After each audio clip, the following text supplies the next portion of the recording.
First off, hello, it's growing season, and on your farm and across the country, soybean farmers have already planted and are tending to this year's 2025 crop. Well, just like you on your farm, we're doing that in Checkoff as well.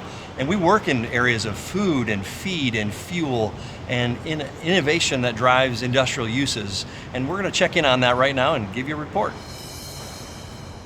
One of the things that I'm excited about is our work with soy firefighting foam. A great alternative, environmentally friendly, firefighter safe opportunity, which is eliminating PFAS residue in the soil. Right now I'm standing in Boston, and behind me in this beautiful area is an example of Synlawn being used in a entertainment and commercial opportunity use, and it's a great example of soy oil at work. It's a beautiful area, low maintenance, and it's been just a very enjoyable day learning more about Synlawn. Another example that you can use soybean oil on your own farm is in bar and chain oil, received from your local home improvement stores. Over 1,300 of them stocking that. Great opportunity for you to use soybean oil on your handheld tools at home. Animal agriculture is our number one customer in the soybean world. So they're very important. 97% of our soybean meal goes to domestic use for pork, poultry, and dairy as well now. Of course, we want to increase inclusion rates in soybean meal in diets, and we've done some research that's found beneficial things as far as heat stress.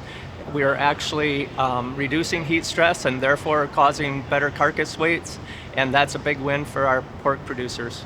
We also have high oleic soybeans, and the dairy industry is really looking at this and very interested and hopeful that this will increase butterfat production, which will be economically helpful for them. In soy foods, it's something that I've learned a lot about being on the United Soybean Board. I wasn't aware of soybean meal actually being used for human consumption, but it is, and I actually learned and got to try it firsthand in products like tofu and other things that are an excellent protein source, especially for people that have a limited income. And of course, the other big part of it is the soybean oil that comes from soybean processing. We are able to use it in salad dressings. It's used in so many different products for human consumption. And seed oils is a hot topic right now nationally. And we at the United Soybean Board and as farmers would love to tell our side of the story and get that news out there that we have science and research backing our claims that seed oils are safe. And we also are worried that if they would ever ban seed oils, that would actually cost consumers a lot more money than it would currently with the seed oils as a choice. So soy has been at the forefront of biofuels for 20 years, and we've invested quite a few dollars in that and have shown great returns. One of the development areas we found really interesting and very excited is that biofuels, being able to displace petroleum in many ways. I mean, you can talk plastics, you can talk biofuels, you can talk about bioheat. There's just a wide array of components that we can replace petroleum in. And we found it very reassuring to be able to lessen people's carbon footprint, which is very positive for the world and concerns that the worlds have today. We work really hard throughout the year and the years of Checkoff to build demand domestically and internationally. All of that is required to have a sustainable on-farm supply of soybeans. And so your work, whether it's the research, promotion, and education on that front, or the actual science coming to bear from the research that you funded in the past, that's all part of how we have great soil health and a sustainable supply for years to come.